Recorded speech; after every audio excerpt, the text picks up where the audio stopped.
오늘 저는 국제사회의 모든 이목이 집중되고 있는 중동의 위기, 그리고 그 거대한 폭풍의 눈이 우리에게 어떤 영향을 미치는지에 대해 심도 깊게 이야기해 보고자 합니다. 최근 트럼프 전 미국 대통령이 그의 상징과도 같은 소셜미디어 SNS를 통해 올린 짧은 글이 단순한 외교적 마찰을 넘어 전쟁의 그림자를 짙게 드리우고 있습니다. 그는 백악관 국가안보회의 회의를 앞두고 마치 전 세계를 향해 선언하듯 이렇게 썼습니다.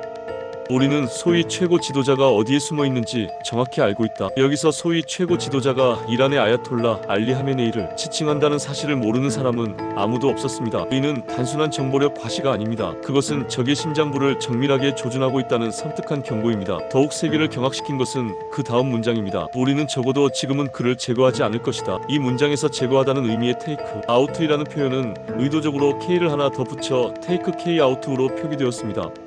이는 명백히 살해를 암시하는, 외교적으로는 상상하기 어려운 노골적이고 잔인한 표현입니다.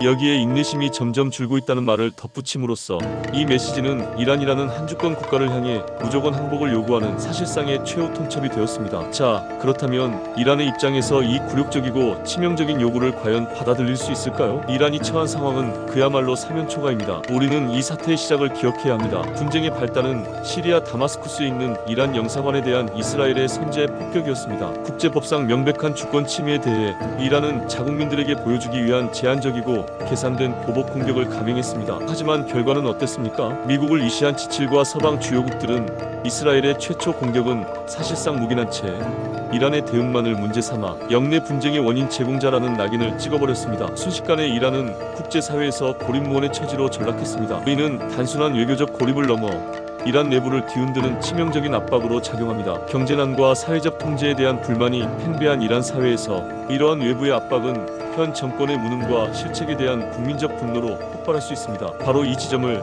미국과 이스라엘은 집요하게 파고들고 있습니다. 이란 국민과 강경파 정권을 분리하고 내부로부터의 붕괴를 유도하려는 고도의 심리전, 즉 인지전이 이미 치열하게 전개되고 있는 것입니다. 물론 이란의 지도부는 대외적으로 결사항전을 외칠 수밖에 없을 것입니다. 그러나 그들이 선택할 수 있는 카드는 극히 제한적입니다. 전면전은 공멸을 의미한다는 것을 누구보다 잘 알고 있기 때문입니다. 따라서 표면적인 강경 대응 이면에서는 결국 생존을 위해 미국 및 이스라엘과의 굴욕적인 협상 테이블에 앉아 출구를 모색할 가능성이 매우 높습니다. 만약 이 시나리오가 현실화된다면 중동의 세력 지도는 근본적으로 재편될 것입니다. 시아파 맹주로서 막강한 영향력을 행사해온 이란은 그 날개가 꺾여 영내 영향력이 급격히 축소될 것입니다. 그 빈자리는 미국의 확고한 동맹인 이스라엘과 최근 관계 정상화를 이룬 사우디아라비아와 같은 친미 순위파 왕정 국가들이 차지하게 될 것입니다. 이는 트럼프 전 대통령이 원하는 미국의 이익에 기반한 항구적인 영내 평화의 토대가 마련되는 것을 의미합니다. 그렇다면 여기서 우리는 한 가지 근본적인 질문을 던지게 됩니다. 중동의 전쟁에 더 이상 개입하지 않겠다던 아메리카 퍼스트의 주창자 트럼프 전 대통령은 왜 이렇게 돌변했을까요? 그 이유는 바로 상황의 변화와 그가 포착한 결정적 기회에 있습니다. 지난 몇 년간 이란은 심각한 타격을 입었습니다. 이스라엘 하마스 전쟁을 거치며 이란의 대리 세력으로 활동하던 레바논의 헤즈볼라, 시리아의 아라사드 정권, 예멘의 후티 반군 등은 그 세력이 크게 약화되었습니다. 결정적으로 최근 이스라엘과의 직접적인 공방전을 통해 이란의 군사적 한계가 명백히 드러났습니다. 수백 발의 드론과 미사일은 이스라엘의 다층 방공망에 대부분 요격당했고 이란의 방공 시스템과 미사일 기술의 취약성이 전 세계에 공개되었습니다. 트럼프 전 대통령과 그의 안보 참모들은 바로 이 지점에서 지금이 이스라엘에 약간의 힘만 더 실어주면 최소한의 비용으로 이란 문제를 근본적으로 해결할 수 있는 다시 오지 않을 절호의 기회라고 판단했을 가능성이 매우 높습니다. 따라서 그의 SNS 메시지는 단순한 엄포가 아니라 이란의 항복을 받아내거나 그것이 실패할 경우 군사행동에 나서기 위한 명분을 쌓는 고도의 전략적 포섭, 즉 최후 통첩인 것입니다. 한편 이스라엘의 네타냐후 총리의 행보 역시 의미심장합니다. 그는 최근 유대교의 가장 신성한 장소인 예루살렘의 통곡의 벽을 찾아 벽 틈에 메모 하나를 꽂아 넣었습니다. 그 메모에는 구약 성경의 한 구절, 백성이 사자처럼 일어나리라가 적혀 있었습니다.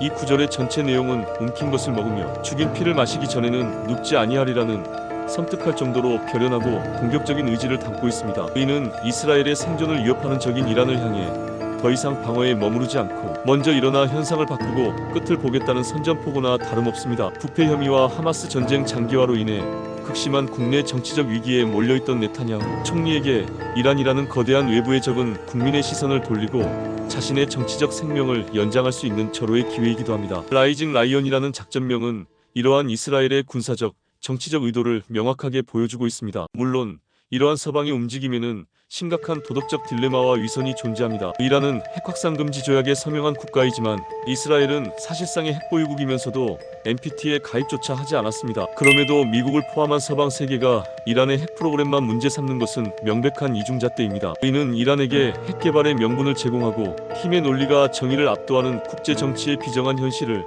그대로 보여주는 대목입니다. 그렇다면 만약 이란이 끝까지 항복을 거부할 경우 미국의 군사적 개입은 어떤 형태로 이루어질까요? 현재 가장 구체적으로 거론되는 시나리오는 이란의 지하 핵시설을 직접 타격하는 것입니다. 이란은 서방의 공습을 대비해 우라늄 농축시설 등을 화강암 산맥 지하 깊숙한 곳에 건설해 놓았습니다. 이를 파괴하기 위해서는 벙커버스터로 불리는 GB-57 MOP 초대형 관통탄화 같은 특수무기가 필요합니다. 네타냐후 총리는 과거 이 폭탄의 지원을 요청했지만 거절당한 바 있습니다. 하지만 지금은 상황이 다릅니다. 만약 방사능 유출과 같은 치명적인 부작용을 통제할 수 있다는 군사적 판단이 선다면 미국은 이스라엘에 벙커버스터를 제공하거나 혹은 직접 작전에 나설 가능성을 배제할 수 없습니다. 가장 유력한 시나리오는 미 공군의 B나 B-52 스텔스 폭격기가 벙커버스터를 탑재하고 출격하여 이란의 핵시설을 정밀 타격하고 이스라엘 공군 전투기들이 그 폭격기 편대를 호위하는 합동작전입니다. 이는 미국이 직접적인 확전의 부담을 줄이면서도 문제 해결의 주도권, 즉 크레딧을 확실히 챙기려는 계산이 깔린